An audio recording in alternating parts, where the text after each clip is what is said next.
ایک طرف تو محمد علیہ السلام سے حب کے دعوے کرتے ہیں اور دوسری طرف ہر وہ کام کرتے ہیں جس سے محمد رسول اللہ علیہ السلام نے بہت ہی سختی سے روکا تھا، جس سے وہ نفرت و کراہت کا اظہار کرتے تھے۔ تو ناظرین، اپنے گریبان میں جھانکیں، ذرا غور کریں کہ یہ کیسی محبت ہے، یہ کیسی محبت ہے آپ کی محمد رسول اللہ علیہ السلام سے۔ ایسے تمام کے تمام لوگ یہ جان لیں کہ محمد رسول اللہ علیہ السلام سے محبت کے دعوے تو کرتے ہو، لیکن حقیقت یہ ہے کہ تم اس نعرے کی آڑ میں اپنی خواہشات کی اتباع کر رہے ہو۔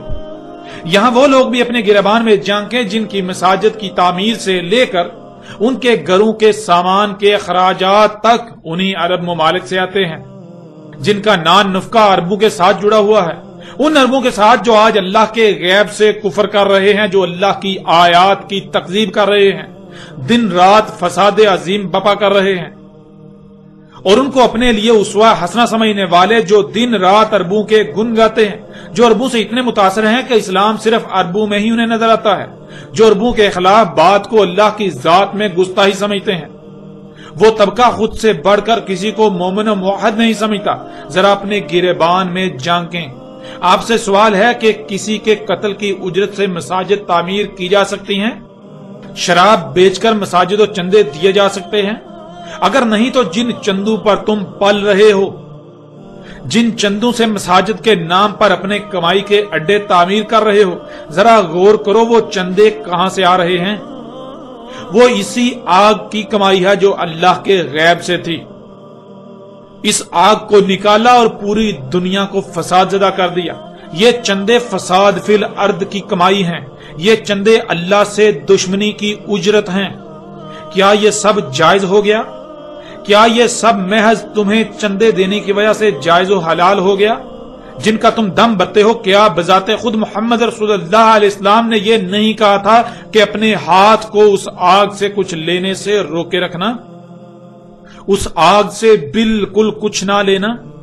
تو آج تم کیوں عربوں کے سامنے اسی آگ سے چندے لینے کے لیے اپنے ہاتھ پھیلائے ہوئے ہو؟ نہ صرف اپنے ہاتھ پھیلائے ہوئے ہو بلکہ دن رات ایک کیا ہوا ہے، اور تمہارا کردار بالکل ایسا ہو چکا ہے کہ جیسے کسی نے اپنے مفادات کی تکمیل کے لیے کتوں کو پالا ہوا ہوتا ہے، وہ ان کتوں سے کام لینے کے لیے وقتاً فوقتاً ہڈی پھینکتا رہتا ہے۔ اپنے گریبان میں جھانکو اس سے پہلے کہ وقت ختم ہو جائے۔ خود کو بہت بڑا مومن موحد کہتے ہو، یہ جان لو دنیا کے سب سے بدترین منافق و مشرک ہو تم لوگ اللہ کے قانون میں مشرک و منافق ہو۔ آج اگر تم نے اپنی آنکھیں نہیں کھولی تو جان لو ان قریب دنیا میں تمہارا بھی انجام انہی عربوں کے ساتھ ہی ہونے والا ہے، اور آخرت میں بھی انہی کے ساتھ تمہیں اٹھایا جائے گا، انہی کے ساتھ تمہارا حساب ہوگا، تم ان کے جرائم کے برابر کے حصے دار ہو۔ آج یہ عرب اور آل سعود اسی عذاب کا شکار ہونے والے ہیں جس عذاب کا شکار آل فرعون ہوئے تھے، اور جو لوگ ان عربوں کے جرائم میں برابر کے حصے دار ہیں ان کا انجام بھی بالکل ویسا ہی انہی کے ساتھ ہونے والا ہے۔ ناظرین، محمد رسول اللہ علیہ السلام نے کہا تھا کہ آخر میں، یعنی جب سات کی تمام علامات و اشراط کا ظہور ہو چکا ہوگا، تو سب سے آخر میں اس آگ کی طرف انسان ایسے اکٹھے ہوں گے جیسے بھوکے کتے ہڈی پر اکٹھے ہوتے ہیں، جو ہڈی کے حصول کے لیے آپس میں لڑتے ہیں، ایک دوسرے کو چیرتے پھاڑتے چیختے چلاتے اور دھاڑتے ہیں، جیسا کہ آپ کو سکرین پر روایت نظر آ رہی ہے۔ رسول اللہ صلی اللہ علیہ وآلہ وسلم نے کہا، آگ نکالی جائے گی یمن سے، اس آگ کی طرف انسان ایسے اکٹھے ہوں گے تمہارے اکٹھے کیے جانے کی جگہ یعنی شام، جیسے کتے کسی ہڈی پر اکٹھے ہوتے ہیں۔ یعنی خطہ شام میں دنیا کے لوگ اس آگ پر ایسے اکٹھے ہوں گے جیسے بھوکے کتوں کے سامنے ہڈی پھینکنے سے وہ اس پر اکٹھے ہوتے ہیں، اور وہ اسے حاصل کرنے کے لیے ایک دوسرے سے لڑتے کاٹتے چیرتے پھاڑتے چیختے چلاتے اور داڑتے ہیں۔ بالکل ایسے ہی خطہ شام میں انسان اس آگ کے حصول کے لیے اس کی طرف اکٹھے ہو جائیں گے اور اس کے حصول کے لیے کتوں کی طرح آپس میں لڑیں گے، ایک دوسرے کو ماریں گے۔ ناظرین، یہ بات تو ہر لحاظ سے آپ پر کھل کھل کر واضح ہو چکی کہ وہ آگ کب کی نکل چکی، جو کہ خام تیل ہے، اور آج یہ سب آپ اپنی آنکھوں سے دیکھ رہے ہیں۔ اور آج آپ یہ بھی دیکھ رہے ہیں کہ اقوام عالم اسی آگ کے حصول کے لیے خطہ شام میں اکٹھی ہو چکی ہیں، اور اقوام عالم کے لیے اس آگ کی اہمیت و حیثیت بھوکے کتوں کے درمیان ہڈی کسی ہے، اور ان لوگوں کی مثال ان بھوکے کتوں کسی ہے جو کتوں کی طرح آپس میں لڑ رہے ہیں۔ یہ حقائق بھی آج آپ اپنی آنکھوں سے دیکھ رہے ہیں۔ جب یہ بھی ہو چکا تو پیچھے کیا رہ گیا؟ اے دنیا کے انسانوں، جان لو وقت بالکل ختم ہو چکا۔ اپنی آنکھیں کھول لو اس سے پہلے کہ عذاب عظیم کو اپنی آنکھوں سے دیکھ کر اس حق کو تسلیم کرو۔ جان لو تب تم مانو گے، لیکن تب ماننا کوئی نفع نہیں دے گا۔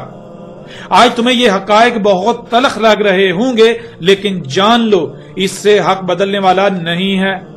اے وہ لوگوں جو دین کے ٹھیکیدار بنے ہوئے ہیں، جان لو آج تم پر سب سے بڑی ذمہ داری عائد ہوتی ہے، کیونکہ اکثریت آنکھیں بند کر کے تمہارے پیچھے چل رہی ہے۔ ان کی دنیا و آخرت کا دار و مدار تم پر ہے۔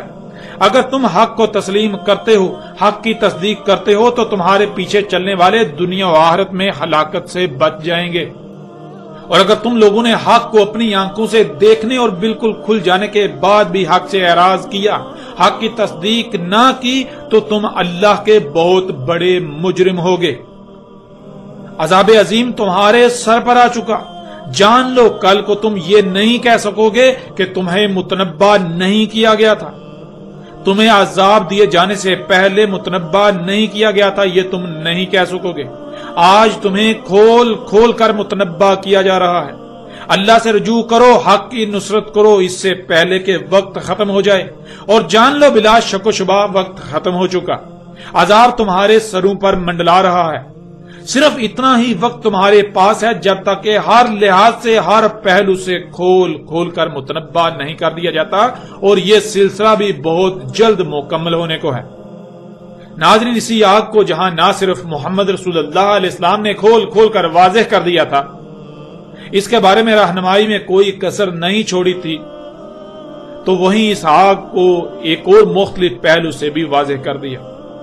اسی آگ کو محمد رسول اللہ علیہ السلام نے فرات سے ظاہر ہونے والا غیر معمولی مقدار میں ظہور کے وقت ایسا قیمتی ترین خزانہ قرار دیا کہ جس کے سامنے باقی تمام کی تمام قیمتی سے قیمتی اشیاء کی چمک دمک مان پڑ جائے گی۔